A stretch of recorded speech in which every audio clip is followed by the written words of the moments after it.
Well, a very hard-fought victory out there tonight. Give us a feeling on how the performance went and how the victory was for you. Anytime I win, it's a really good feeling. I was confident that I won the fight, but being that she's a hometown girl, you never know. So I was a little nervous, but I was always confident that I won that fight at the end. She's durable, obviously. She's a former title challenger. I mean, did you expect for it to be that kind of a fight tonight? Yeah, with her experience, I expected her not to be fazed by me at all. She's fought everyone at 135. She beat Amanda Nunes before. She fought for the title, so I expected her not to be intimidated by me at all, because with the level of experience, but she's tough, and that's what I expected, so I just had to keep moving my feet the whole time. I knew if I stopped moving my feet, she would have crowded me and just pushed me up against the cage, so yeah. Well, that said, with your level of experience, you're on a nice little run right now. Do you feel like maybe it's time for people to start paying attention to you to be the name in the division, Yeah, for whatever reason, I feel like no one mentions me. I feel like I'm overlooked, but I'm undefeated at 125. I was undefeated as an amateur. I won Golden Gloves, undefeated amateur, undefeated at 125. I only have one loss, and that's split decision at 35. So, this is the third girl in the top 5 at 125 that I've beaten. So I don't know what else I have to do to get recognized. I know some of them are decisions, but at the end of the day, a win's a win, and I keep winning. How much credit goes to your training camp? You have so many good training partners. Kind of a luxury, actually, just with the amount of flyweights you get to train with, like Shakar Eubanks and Hannah Bennett. It's really must give you a lot of different looks. Yeah, until last year, I was the only girl that I really trained with. And then after the Ultimate Fighter, Deanna Bennett and Sajara moved down there, and it's been great. All three of us have improved so much. Just having each other to go with rather than always going with the smaller guys, because the smaller guys are still bigger than us. But and at Henzo Gracie, I go with a lot of jiu-jitsu girls that only do jiu-jitsu. They're really, really good. All these girls are trained under John Danaher. And then kickboxing, I've been going to Ray Longo's to kickbox some professional kickboxing girls there. And I drive around a lot, between Long Island, New York, New Jersey, but it's all worth it because I have the best training partners. And with a big win like this over a former title challenger, how far away do you think you are from a title shot? Because the division's wide open right now. Yeah, it's wide open, and everyone's kind of confused. It's funny, after there's a flyweight fight, we're like, I wonder where they're going to put everyone in the rankings.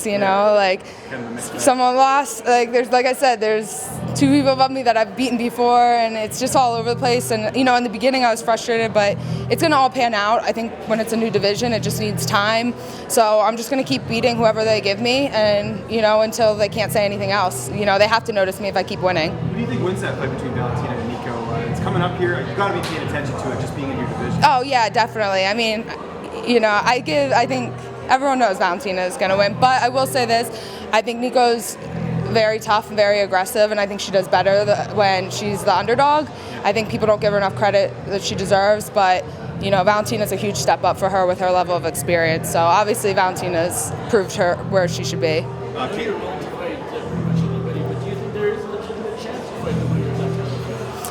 Like I said, right now, it's all up in the air. No one knows what's going to happen. I'm coming off of a win. I'm undefeated. So, I think a lot of it right now just comes with timing with the fights. They're fighting soon. I just fought. So that looks good for me. I'm not injured. I'm going to go down to the shore for a little bit and then right back to training. So, if that's the opportunity I have, I'm definitely ready for it. I saw on social media someone, Flying Brian user, called you annoying, and you quote tweeted him and told him to relax. And then I saw another video tonight where he said, "Hey, relax." Do you have fun with that stuff? I'm sure you're on Twitter and social media. Oh yeah. You just have a joke with all that? Yeah, you know what I mean. I'm from Jersey, so you can't talk crap to me. It's like we're like the OGs of talking smack, so it's not gonna faze me. But you know what I mean. It's especially when it's like, men talking crap to girls on Twitter. It's like, come on. Do you face that though?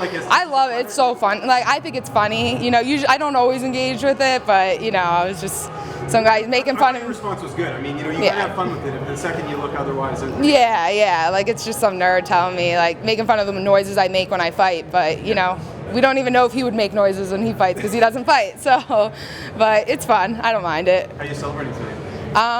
Definitely gonna eat some food, get a margarita, and then as soon as I get home tomorrow, I'm going down to the shore. Nice. Katlyn, I want to ask a little bit more about this quite specifically.